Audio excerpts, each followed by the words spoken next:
Halo, selamat berjumpa kembali dengan saya MCH Anam Semproter. Untuk pertemuan kita kali ini, kita akan membahas mengenai apa pengaruhnya volume semprot terhadap dosis yang sama.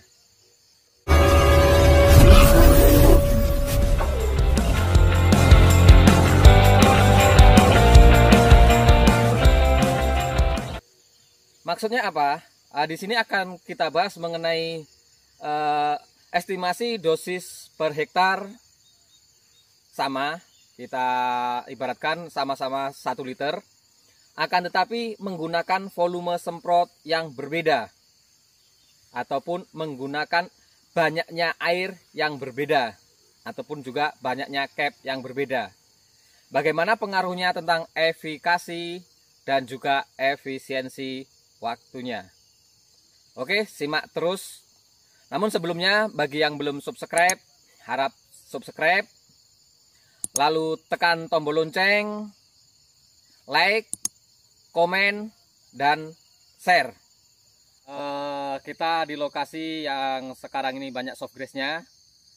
Apabila gulma yang mendominasi seperti di belakang saya ini, yaitu Asistasia dan juga kentangan, ini kita rekomendasikan menggunakan herbisida glifosat CS dengan komposisi 50-225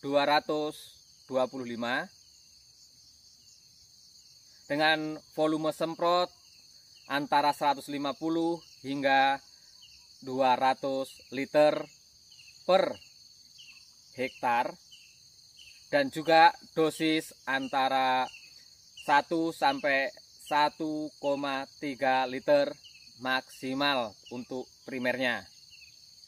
Untuk mengenai komposisi yang 50, 200 dan 25, Anda bisa melihat atau mereview video saya sebelumnya apa saja komposisinya dan juga urutannya. Oke, kebun ini sebelumnya belum pernah kami tangani, baru kali ini akan mencoba menggunakan jasa kami. Di sini yang akan kita bahas yaitu mengenai apakah ada perbedaan volume semprot yang berbeda terhadap dosis yang sama. Oke, sekarang kita bahas secara sederhana. Kita analogikan yaitu kita seorang peminum kopi. Kita sangat menikmati kopi itu apabila takarannya antara gula, kopi, dan juga airnya itu sesuai. Apabila terlalu berlebihan airnya, otomatis menjadi tidak nikmat. Begitu juga dengan pengendalian gulma ini. Volume semprot akan mempengaruhi efikasi daripada herbisida itu sendiri. Terlebih apabila kita menggunakan bahan aktif yang bekerja secara sistemik. Itu kita bisa meningkatkan konsentrasi dengan menurunkan volume semprot. Apa yang dimaksud dengan konsentrasi dan volume semprot? Nanti bisa mereview video-video saya sebelumnya. Kita saat ini fokus mengenai efektivitas dan juga efisiensi waktu berdasarkan volume semprot. Kita analogikan apabila sebetulnya dengan gulma seperti ini cukup dengan 150 sampai 200 liter herbisida, 150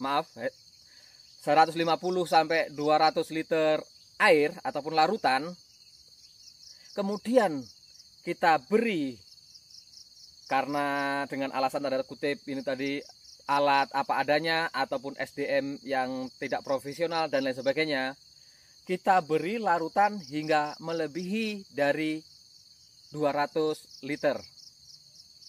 Anda bisa bayangkan biasanya Anda untuk menyemprot kondisi seperti ini, berapa cap yang Anda butuhkan, dengan satu capnya itu berapa volumenya. Kalau kami bagi yang sudah profesional ini antara 10 sampai 13 cap untuk 1 hektar semprot total kita cerita. Kenapa selalu saya menggunakan parameternya ataupun barometernya itu semprot total. Karena jika CPT maupun strip itu nanti tentu akan berbeda setiap orangnya ataupun setiap owner yang memiliki kebun tersebut. Akan tetapi jika total sudah pasti dalam 1 hektar itu 10.000 meter persegi. Oke, yang kita bahas yaitu mengenai 10.000 meter persegi tersebut. Jadi apabila sebetulnya sudah bisa kita selesaikan dengan 200 liter maksimal, terus kita lebihkan sampai ke 400 liter dengan dosis yang sama. Tentu akan banyak larutan tersebut yang jatuh ke tanah dibandingkan dengan yang diserap oleh stomata ataupun oleh gulma itu sendiri.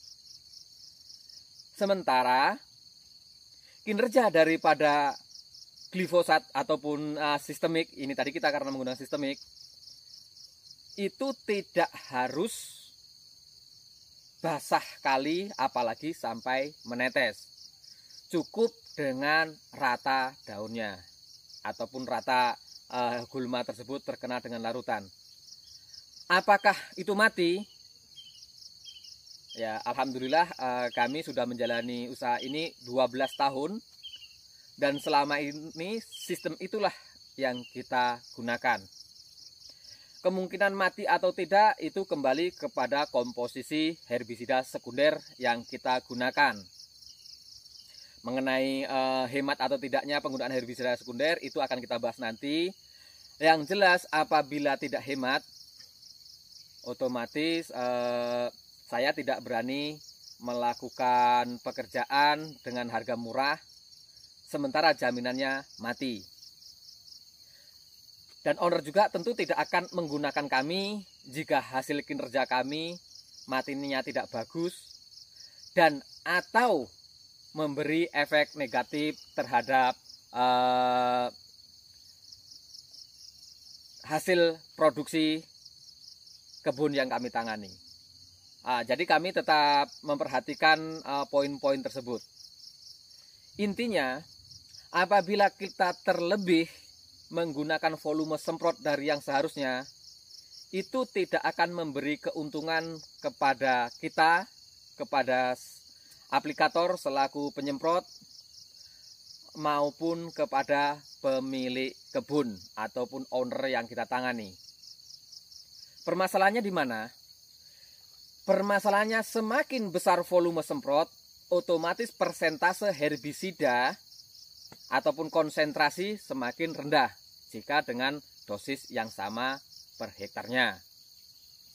Jika konsentrasi rendah, otomatis kemampuan daya tampung gulma yang tidak bisa berlebih kan tetap nih apabila kita estimasikan. Nah, ini kita estimasikan daun ini, kapasitas daripada daun ini untuk menyerap larutan yang kita aplikasikan umpamanya cuma 10 mili dengan volume semprot yang tepat. Apabila kita menggunakan volume 200 itu sekitar 4%. Sekitar 4%, nanti kita hitung. Namanya seperti itu. Apabila volume semprotnya tepat, ini daun ini kita ibaratkan yaitu gelas. Jadi apabila kopi dan gula dan juga airnya tadi itu pas kita taruh di sini, tentu akan nikmat. Akan tetapi jika volume semprot kita itu tinggi, membutuhkan air yang banyak, itu sama dengan kita membuat kopi dengan porsi gula dan juga kopinya sama-sama untuk satu orang ibaratnya, tapi kita memberi air panasnya itu lebih dari yang seharusnya. Kita beri umpamanya lah biasanya kita menikmati itu untuk satu gelas kopi, satu sendok kopi dan satu sendok gula itu untuk 200 mili umpamanya. Karena kita kurang yakin, kita menjadikan 500 mili. Otomatis kopi tersebut tidak nikmat. Begitu juga dengan kemampuan stomata daun ini untuk menyerap herbisida. Apabila 10 mili sebetulnya, tapi karena volume semprotnya besar, otomatis konsentrasi daripada herbisida tadi yang masuk ke sini tetap volumenya tetap 10 mili, tapi konsentrasinya semakin rendah. Paham maksudnya? Maksudnya gimana ya penjelasan lebih detailnya ya. Ini kita ibaratkan gelas. Setiap daun ini ibaratnya gelas. Ini kan memiliki kapasitas tertentu nih. Umpamanya cuma 10 mili, kita beri lebih dari 10 mili pun tidak akan tertampung oleh daun ini. Akan tetapi akan tumpah. Akan berjatuhan. Yang kemudian menjadi paparan residu. Paparan residu itu bila sampai ke OD, overdosis, itu akan mempengaruhi kinerja akar dalam proses penyerapan unsur hara. Sementara biasanya setelah kita lakukan penyemprotan kan terus dilanjutkan dengan pemupukan nih. Kalau sempat volume semprot tinggi tadi, otomatis akar masih dalam keadaan koma ataupun bermasalah karena kontaminasi herbisida, tentu dia tidak akan bekerja secara optimal dalam melakukan peresapan unsur hara yang kita aplikasikan melalui pupuk. Oke, itu kita bahas di pertemuan kita selanjutnya. Untuk saat ini kita fokus pada volume semprot. Volume semprot yaitu kebutuhan air yang kita gunakan untuk mengaplikasikan herbisida. Jadi volume semprot yang besar tidak menjamin hasil kerja yang bagus. Terlebih apabila kita menggunakan glifosat. Dan biasanya volume semprot ini tadi dipengaruhi oleh tingkat populasi dan vegetasi gulma yang mendominasi. Nah, kalau seperti di belakang saya ini kami maksimal itu dengan 200 liter air, itu maksimal dengan semprot total. Untuk yang profesional bisa 150 bahkan kurang, ataupun 10 tangki bahkan kurang. Kalau dosis per hektarnya tetap sama. Yang membedakan volume semprot. Untuk masalah perhitungannya, bagaimana sih cara menghitungnya konsentrasi tersebut? Apabila seharusnya cukup dengan 200, kita kok sampai ke 300 bahkan 400. Bagaimana nanti efikasinya dan juga efisiensi waktu yang kita menjadi merugi, itu kita akan bahas pada pertemuan selanjutnya. Oke, untuk saat ini cukup ini saja. Jangan lupa subscribe bagi yang belum subscribe. Salam semproter.